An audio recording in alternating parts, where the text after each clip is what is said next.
Bona tarda a tothom, soc Oriol Saura, educador del Patrimoni Històric de Calafell, i avui des d'aquí, des dels peus del castell, us explicarem una mica una altra d'aquestes píndoles que us proposem per fer més amena el confinament i aquest mal tràngol del coronavirus. A mi em toca explicar una mica els inicis d'aquesta fortalesa que tinc aquí darrere, i per tant hauríem d'explicar que aquest és un castell de frontera. Frontera entre qui i en quin moment ens estem movent. Doncs aquesta píldora esperem que serveixi per intentar resumir aquest principi de la nostra història. Doncs continuem amb un canvi d'escenari, degut a la pluja d'aquests dies, doncs he tingut que canviar d'escenari, però continuem explicant la història del castell de Calafell i hem de tenir en compte que el castell de Calafell és l'origen del poble de Calafell. Dalt d'aquest turó, diguem que comença l'entramat urbà del nostre municipi. La primera notícia que tenim del poble de Calafell en un paper escrit és de l'any 999 i és un document del poble veí de Cubelles en el qual ens indica els seus límits, i un dels seus límits, per ser més concretament el del sud, és la Espelunca de Calafell. Espelunca és cova, doncs per tant estem parlant d'una cova a Calafell. El nom de Calafell és d'origen àrab, o almenys tot ho sembla indicar, per tant, tot i no tindre proves concloents d'una ocupació musulmana de Calafell, sí que el nom ens dona a entendre que durant el llarg d'aquests segles del qual estem parlant, doncs a Calafell hi va haver-hi població musulmana. El nom de Calafell etimològicament sembla que ve a dir alguna així o que sonaria alguna semblant a Qualat Al, que vindria a ser una espècie de castell o fortalesa petita. El castell de Calafell no és pas l'únic de la nostra contornada. De fet, el Penedès es calcula que el Penedès clàssic hi tindrem unes entre 60 i 70 fortaleses, ni molt menys totes elles dretes, i si ens n'anéssim a agafar tot el Principat de Catalunya ens en diríem a més de 1.000. Per què n'hi havia tants, sobretot a la nostra zona? Doncs perquè explicarem més endavant. Calafell era un territori de frontera, era un territori on hi havia una marca, on hi havia la pauta entre aquest territori cristià, del riu Llobregat cap al nord, d'aquest món musulman, del riu Llobregat cap al sud. Per tant, aquest és en el context que ens mourem al voltant del segle VIII, IX i sobretot el X. L'any 711 les tropes musulmanes entren a la península Ibèrica per l'estret de Gibraltar. Són una força militar arrolladora. A l'any 735 pensem que estan a Poitiers, més o menys a la meitat de França, per tant gairebé més de 1.500 quilòmetres. En 20 anys és un autèntic disbarat.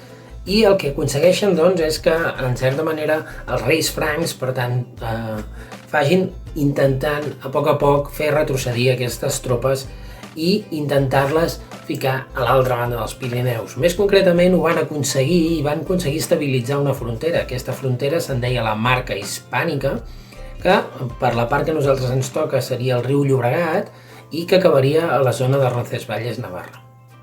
Un cop estabilitzada aquesta marca hispànica, Catalunya quedarà partida en dos. Del riu Llobregat cap al nord hi trobarem els comtats catalans, sí? Barcelona, Girona, Empúries, la Cerdanya, l'Urgell, Rosselló, Ribagorça i Pallars.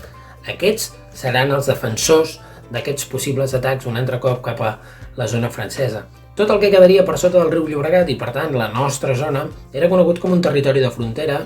El reste de la península Ibèrica era la província d'Al-Àndalus. Al segle IX la marca hispànica s'estabilitza, però això no vol dir que tant cristians com musulmans hagin declarat una pau, tot just el contrari.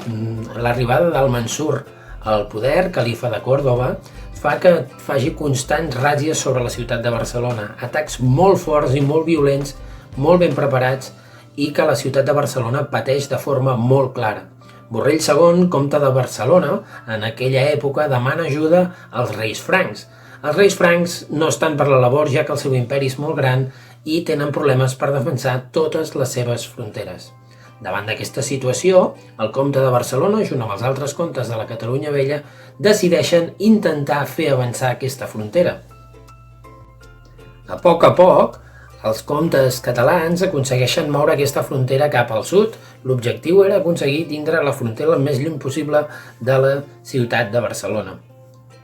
Degut a que la nostra zona era una zona molt poblada, l'avanç va ser lent però ferm. D'aquí que ens apareguessin tots aquests castells que hem comentat amb anterioritat. Pel castell de Calafell, quin és el moment, o podríem parlar pràcticament el moment de la seva fundació? Doncs és l'any 1037. I què passa l'any 1037? Doncs que dues persones que tenen un litigi per aquestes terres finalment l'acabaran resolent. L'any 1037, quan era senyor del castell en Bernat d'Utger, hi hagué un ordre per sentenciar un litigi que feia gairebé 2 dècades que durava. Aquest litigi enfrontava la família Utger, propietària dels terrenys de Sant Vicenç de Calders i de la zona, amb l'abat del monestir de Sant Cugat del Vallès, Guitart, l'abat Guitart. Per tal de dirimir aquest conflicte es practicà la prova dels albats. La prova dels albats consistia en què cada una de les parts compareixia amb un nadó mort, per desgràcia un albat, que llançava a l'aigua. En aquest judici, doncs, Déu havia de dictar quin dels dos nadons que havien llançat a l'aigua seria el que resoldria el conflicte. En aquest cas, era el que surava, i Bernat d'Utger va ser l'afortunat que va ser qui es va quedar amb el territori més o menys del que ara seria Calafell. Doncs fins aquí aquesta petita píndola del castell de Calafell, dels seus inicis, del seu origen. I abans de marxar m'agradaria doncs recomanar-vos aquesta lectura. Una lectura entretinguda, fàcil, senzilla, que ens parla justament d'aquest moment, de quan el visir Al-Mansur entra a la ciutat de Barcelona amb els seus 40.000 soldats i pràcticament arrasa amb tota ella. Per tant, res més, espero que us hagi sigut del seu agrat i fins la pròxima.